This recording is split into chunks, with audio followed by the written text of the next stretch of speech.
दोस्तों, कभी कभी हम जो सुनते और समझते हैं वह पूरी तरह सत्य नहीं होता।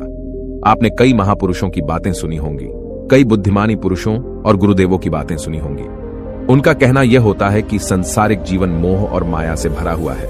हमारे रिश्ते, हमारा धन, हमारी इच्छाएं, ये सब बस माया जाल है और जीवन का असली लक्ष्य तो मोक्ष है, मुक्ति है। हमें आध्यात्मिक जीवन की ओर बढ़ना चाहिए। जब भी आप उनकी बातें सुनते हैं तो आपके मन में एक प्रश्न उठता है, और वह प्रश्न यह है, क्या हमारा सांसारिक जीवन जीना व्यर्थ है?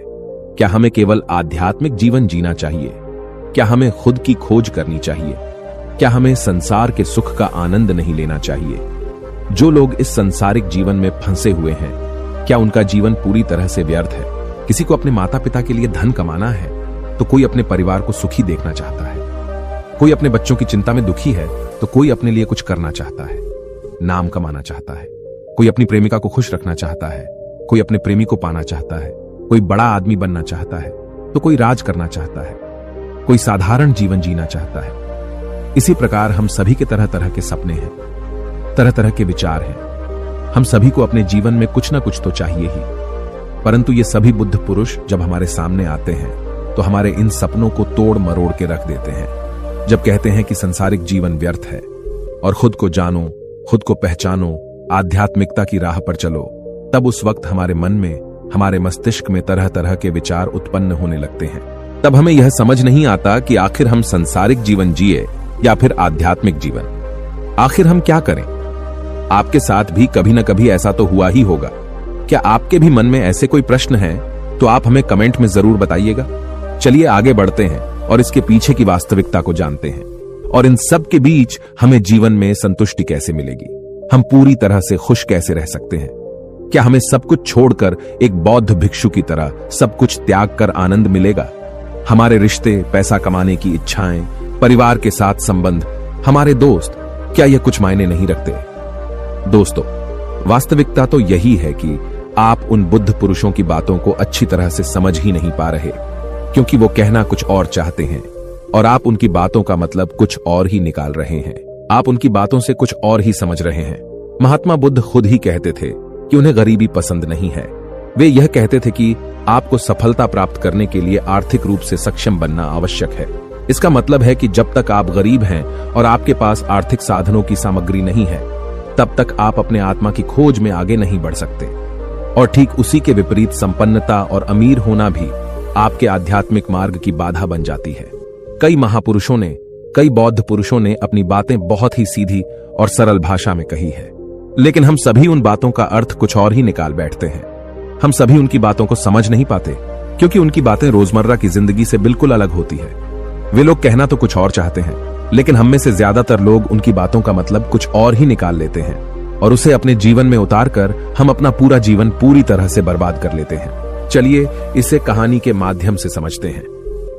एक बार की बात है, महात्मा बुद्ध नगर वासियों को उपदेश दे रहे थे। महात्मा बुद्ध कह रहे थे कि संसार के माया जाल में मत फंसो, संसार से ऊपर उठो। संसार से ऊपर उठकर ही तुम संसार को जी सकते हो। संसार में जो फंस गया, जिसने अपनी बुद्धि का इस्तेमाल नहीं किया, वो व्यक्ति जो समय पर अच्छे कर्म नहीं करता और बुरे कामों में जुट जाता है, वह आने वाले समय में बड़े दुखों का सामना कर सकता है, क्योंकि उसके बुरे कर्म ही उसके दुखों का कारण बनेंगे। इसलिए आप सभी इस संसार की मोह माया अर्थात इच्छा, लालच, क्रोध इत्यादि को ध्यानपूर्वक देखते हुए अपने कर्म करें। इतना कहकर महात्मा बुद्ध ने अपना उपदेश समाप्त किया और वहां से चले गए। महात्मा बुद्ध जब ये उपदेश दे रहे थे तो वहां पर उस नगर का सबसे धनी व्यक्ति वहीं पर मौजूद था, और उस व्यक्ति पर महात्मा बुद्ध की बातों का बहुत गहरा असर पड़ा। उसका मन अब संसारी जीवन में नहीं लगता था, वह संसारी जीवन से हटने लगा था। अब उसे अपना सब कुछ किया हुआ व्यर्थ नजर आने लगा था। देखते ही देखते कुछ ही सालों में उसका सारा व्यापार चौपट होने लगा था। उस धनी व्यापारी के परिवार के सभी सदस्य उसे इस तरह से देखकर बहुत चिंतित रहने लगे थे, और जब भी कोई उससे बात करने की कोशिश करता था तो वह धनी व्यापारी एक ही बात कहता, ये धन दौलत तो सब बेकार की चीजें हैं, ये सब तो मोह माया है, सब बेकार है। भला हम रिश्ते निभाकर क्या करेंगे? यह सब तो वासना है। जीवन तो केवल एक ही है और वह है मुक्ति। अब तो केवल उसी की आस है, उसी की प्यास है। मैं इतना समझ चुका हूं कि अब से जो भी होगा वह सब अच्छा होगा। अब से उसने व्यापार पर भी ध्यान देना बिल्कुल बंद कर दिया था और देखते ही देखते वह धनी व्यापारी उस नगर का सबसे गरीब व्यक्ति बन चुका था। वह पूरी तरह से निर्धन हो चुका था। उसका सब कुछ बर्बाद हो चुका था और उसका पूरा परिवार सड़क पर आ गया था। एक दिन जब उसके घर में खाने के लिए कुछ नहीं बचा तो उसने अपने आप से कहा, यह मैंने क्या कर दिया?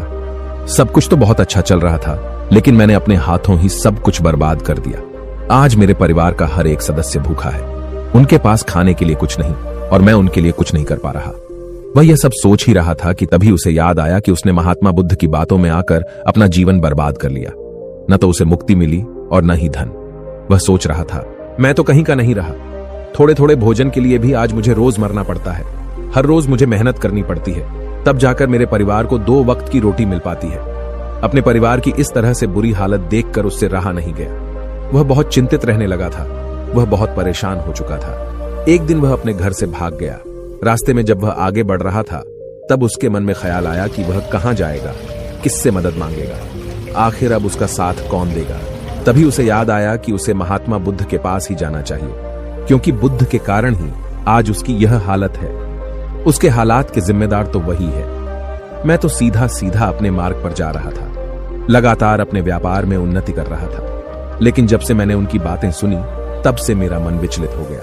मुझे समझ नहीं आया कि मैं जो जीवन जी रहा हूं क्या वह सत्य है, या फिर जो वह जीवन जी रहे वह सत्य है। उनकी चिकनी चुपड़ी बातों में आकर मैंने अपना सब कुछ बर्बाद कर दिया। मेरे हालात के जिम्मेदार तो वही हैं, इसलिए मुझे उनके पास ही जाना चाहिए। अपने मन में क्रोध लिए 2 दिनों की लंबी यात्रा करके महात्मा बुद्ध के पास पहुंचा और क्रोध में आकर महात्मा बुद्ध से कहता है, हे बुद्ध, आपको कोई ज्ञान नहीं, न ही आपने सत्य की प्राप्ति की है। आप तो केवल भोले भाले लोगों को फंसाना जानते हैं। अपनी चिकनी छुपड़ी बातों में उन्हें बहलाना जानते हैं। आप लोगों के सीधे पर का फायदा उठाकर अपनी प्रसिद्धि और अपनी प्रशंसा करवाते हैं। आप हमें ऐसे सपने दिखाते हैं जो कभी पूरे नहीं हो सकते। मैं भी ऐसा ही एक सीधा साधा व्यक्ति था और मैं उस नगर का सबसे बड़ा धनी व्यक्ति था। आपसे मिलने से पहले सब कुछ ठीक चल रहा था। मेरे पास धन की कोई कमी नहीं थी, सारे ऐशो आराम थे, सारी सुख सुविधाएं थीं। लेकिन जब से मैंने आपका उपदेश सुना, मैं आपसे इतना प्रभावित हो गया कि मैंने आपकी बातों को ही मानना शुरू कर दिया और वो सारी चीजें छोड़ दी जो मुझे संसारी जीवन से जोड़ती थीं। अर्थात संसार की सारी मोहमाया मैंने त्याग दी और आज देखिए आपकी वजह से मेरा पूरा परिवार भिखारी बन चुका है।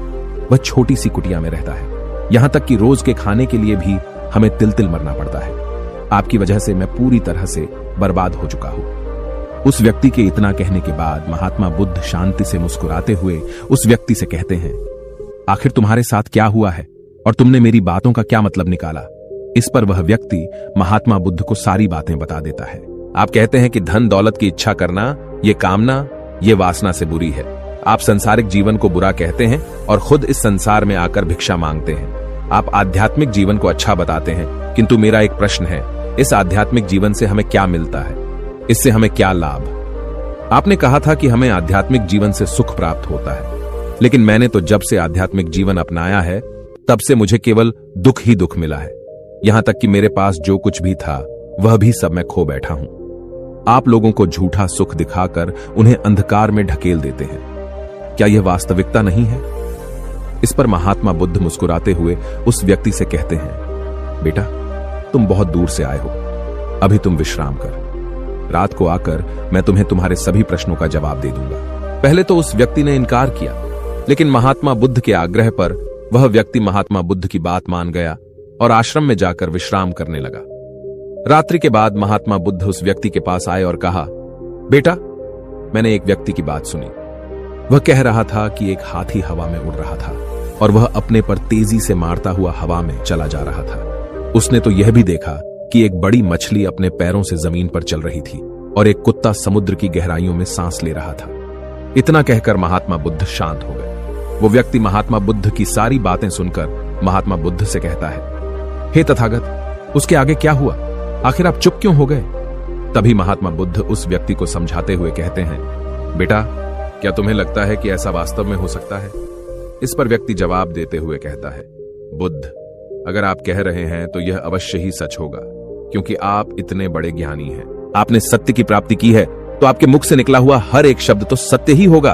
तभी महात्मा बुद्ध मुस्कुराते हुए उस व्यक्ति से कहते हैं, बेटा, क्या तुमने कभी पहले ऐसा कभी होते हुए देखा है? क्या तुमने कभी किसी हाथी को देखा है जो पर के साथ हवा में तेजी से उड़ता जा रहा हो? इसके जवाब में वह व्यक्ति कहता है, तथागत मैंने तो कभी नहीं देखा।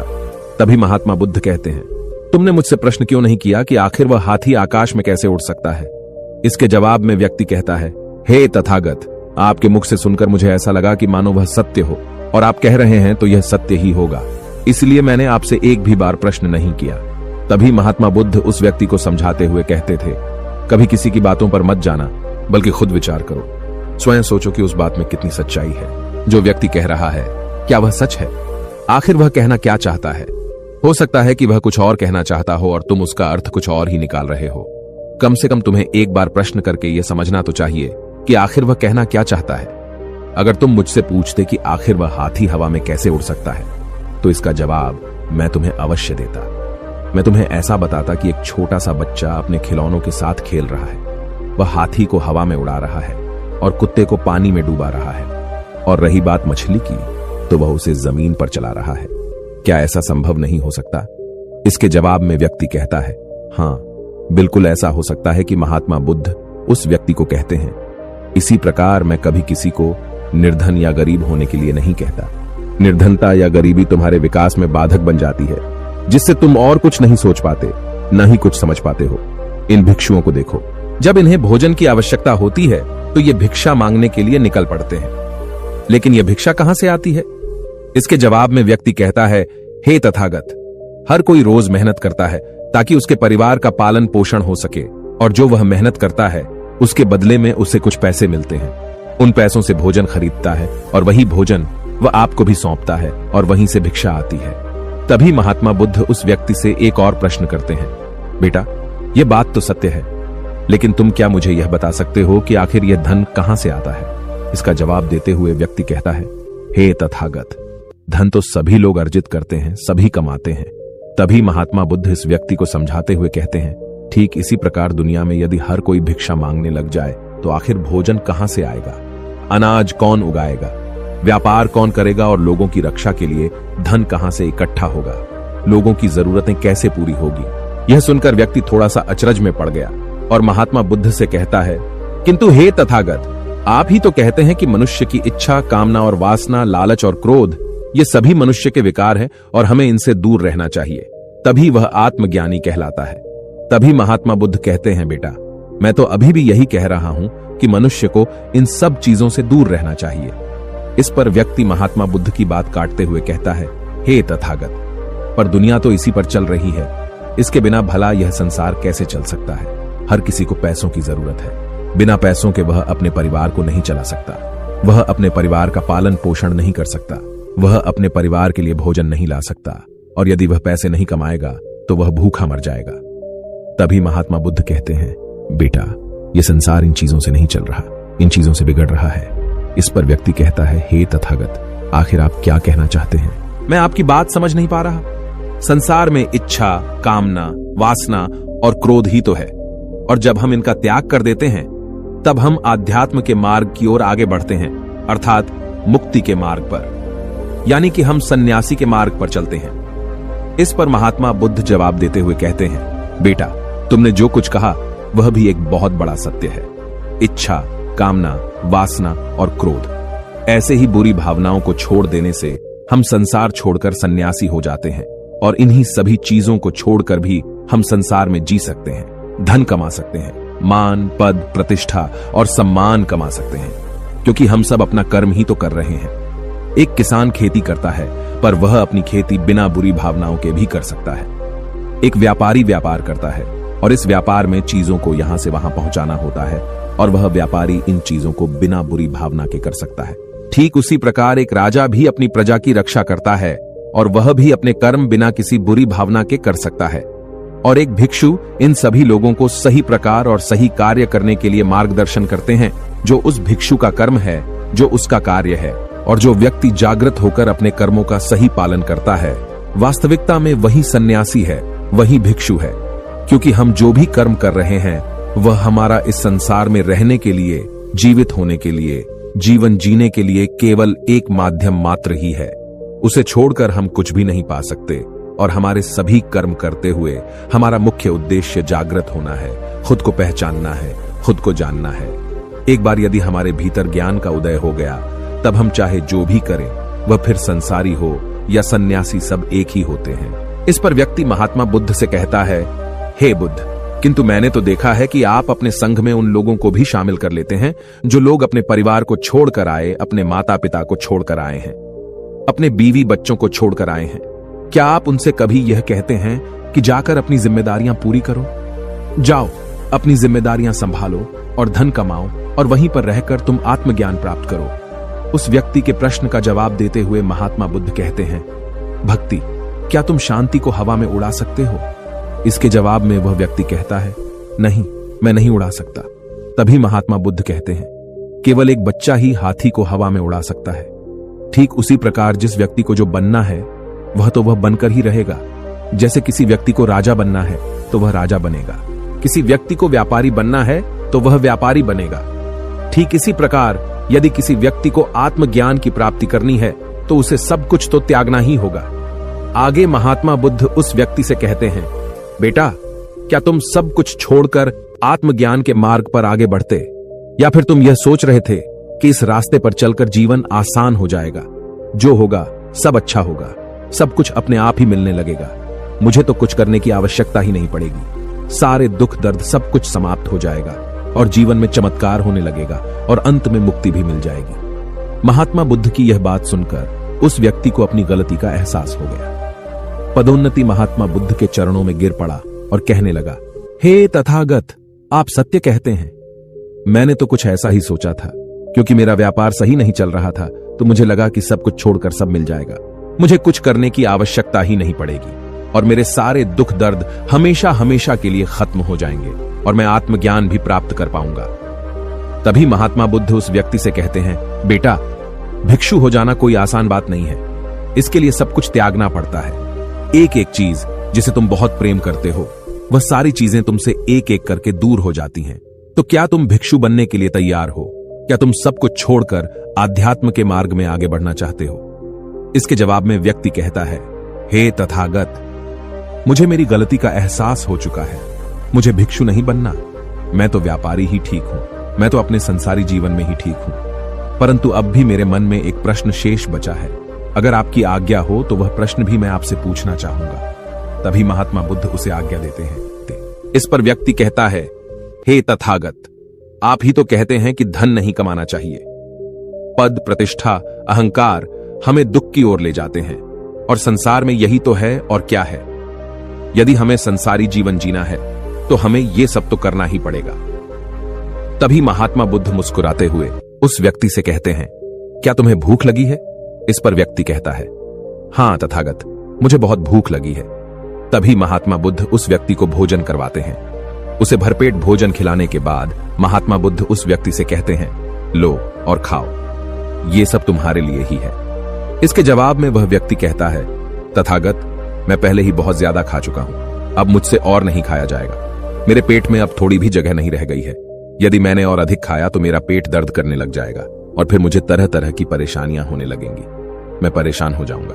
तभी महात्मा बुद्ध मुस्कुराते हुए उस व्यक्ति से कहते हैं, बेटा, मैं भी तो तुम्हें यही समझाने का प्रयास कर रहा हूं कि जितनी जरूरत है उतना ही खाओ, उतना ही धन कमा जितने की तुम्हें आवश्यकता है, क्योंकि हर चीज जब हद से ज्यादा हो जाती है तो वह नुकसान जरूर पहुंचाती है। फिर वह चाहे धन हो, चाहे इच्छा, चाहे लालच या फिर कामना या वासना, सब कुछ हद से ज्यादा आपको नुकसान ही पहुंचाएगा और यह सब आपको केवल दुख ही देंगे। इसलिए इन्हें नियंत्रण में रखना चाहिए। जितने की हमें आवश्यकता है उतना ही हमें चाहिए, और जब आप इसे नियंत्रण में रखते हैं तो यह कभी आपको दुख नहीं दे पाएगा, आप हमेशा सुखी रहोगे। आ गई। महात्मा बुद्ध उस व्यक्ति से कहते हैं, भर दे, धन कमाना आवश्यक है, क्योंकि धन की कमी नहीं होनी चाहिए, भोजन की कमी नहीं होनी चाहिए, किसी भी कार्य को करने के लिए मन में इच्छा की कमी नहीं होनी चाहिए। लेकिन उसी के साथ में यह भी ध्यान रखना है कि इच्छा अत्यधिक भी नहीं होनी चाहिए। और मैं तुम्हें यही समझाने का प्रयास कर रहा हूं, मैं तुम्हें यही ज्ञान देने का प्रयास कर रहा हूं कि मध्य में रहो, न कम न ज्यादा। इसलिए जाओ और धन कमा व्यापार करो, अपने कर्म से न केवल अपना बल्कि दूसरों का भला भी करो। जब तुम अपने किए के सांसारिक कार्यों से लोगों का भला करते हो तब तुम में और किसी सन्यासी अर्थात किसी भिक्षु में कोई अंतर नहीं रह जाता। बस सभी के मार्ग अलग होते हैं, लेकिन मंजिल एक ही होती है और तुम कभी मार्ग से भटक न जाओ। इसलिए ऐसे लोगों की संगत में रहना जो तुम्हें आत्मज्ञान के सीधे मार्ग पर ले चले, जो सांसारिक जीवन से हटकर नए जीवन में प्रवेश करवाएं, क्योंकि वे लोग बुराइयों से लड़ने में तुम्हारी मदद करेंगे। तुम्हें ताकत मिलेगी और तुम लगातार बिना विचलित हुए आध्यात्म के मार्ग पर लगातार आगे बढ़ते चले जाओगे। इतना कहकर महात्मा बुद्ध शांत हो गए। वह व्यक्ति महात्मा बुद्ध को प्रणाम करके कहता है, हे तथागत, आपकी शिक्षाएं तो बिल्कुल अलग हैं। आप जो कहते हैं उसके पीछे का अर्थ कुछ अलग ही होता है, बहुत सीधा और सरल, लेकिन हम उसे समझ नहीं पाते। आपके पास चमत्कार का आश्वासन नहीं है, पर आपके पास वह मार्ग है जिस मार्ग पर चलकर मैं अवश्य ही अध्यात्म को प्राप्त कर सकता हूं, जिससे मेरा और लोगों का सभी का भला होगा। हे तथागत, यह मेरी ही गलती थी कि मैंने आपकी बातों का गलत मतलब निकाला और एक व्यापारी होकर भी मैंने अपने कर्म को छोड़ दिया और यह सोचने लगा कि अब अपने आप ही सब कुछ होगा, सब कुछ अच्छा ही होगा। लेकिन यह सत्य है कि अपने आप कुछ नहीं होता। जब हम हाथ पैर चलाएंगे, काम करेंगे, कर्म करेंगे, तभी हमें फल मिलेगा। जब हम हाथ पैर मारना छोड़ देते हैं तो नदी का बहाव हमें अपने साथ बहाकर ले चला जाता है और तब हमारे हाथों में कुछ नहीं रह जाता। और यही मेरे साथ भी हुआ है। हे तथागत, आज से मैं आपको वचन देता हूं कि मैं अपना कर्म पूरी ईमानदारी के साथ करूंगा। आपके दिए हुए मार्ग पर मैं पूरी ईमानदारी से चलूंगा। मैं आपको वचन देता हूं कि मैं एक अच्छा व्यापारी और एक अच्छा इंसान बनकर रहूंगा। मैं आत्मज्ञान के मार्ग पर अपने कर्म करते हुए आगे बढ़ता रहूंगा। इतना कहकर वो व्यक्ति महात्मा बुद्ध को प्रणाम करके वहां से लौट गया। दोस्तों, हमारे साथ भी कुछ ऐसा ही होता है। जब हम किसी सिद्ध पुरुष की बातें सुनते हैं तो हमें लगता है कि संसारी जीवन व्यर्थ है और हमने जो कुछ भी आज तक कमाया है, जो कुछ भी आज तक कर्म किए हैं, वो सब व्यर्थ है। दुनियादारी की सारी बातें बेकार हैं। हमें तो आत्मज्ञान के मार्ग पर बढ़ना चाहिए, वही सही राह है। लेकिन हम कभी अपने भीतर नहीं देख पाते कि हमें आत्मज्ञान की कोई जरूरत नहीं है, क्योंकि आज हमारा वक्त बुरा चल रहा है और हमें कोई रास्ता नजर नहीं आ रहा। तब हमें आत्मज्ञान नजर आ रहा है, और जब कल हमारा वक्त अच्छा होगा, हमारे जीवन में सुख होगा, तो आत्मज्ञान कहां पर होगा यह हमें झांत नहीं। इसीलिए जो आत्मज्ञान के मार्ग पर चलते हैं उन्हें सुख और दुख से कोई फर्क नहीं पड़ता, उन्हें अपने व्यवसाय से भी फर्क नहीं पड़ता, उन्हें जीवन की झंझटों से भी फर्क नहीं पड़ता। वह तो बस आत्मज्ञान के इस मार्ग पर खुशी खुशी चलते रहते हैं और अपनी मंजिल तक पहुंच ही जाते हैं। दोस्तों, आज के इस वीडियो से आपने क्या सीखा वह मुझे आप कमेंट में जरूर बताइए। इसी के साथ में उम्मीद है कि आपको आज की वीडियो भी जरूर पसंद आई होगी। इस वीडियो को लाइक और अपने दोस्तों के साथ शेयर जरूर कीजिएगा और साथ ही चैनल को सब्सक्राइब और घंटी बटन को भी दबा दीजिएगा। चलिए फिर मिलते हैं एक और वीडियो में। तब तक के लिए अपना ख्याल रखें। धन्यवाद। नमो बुद्धाय।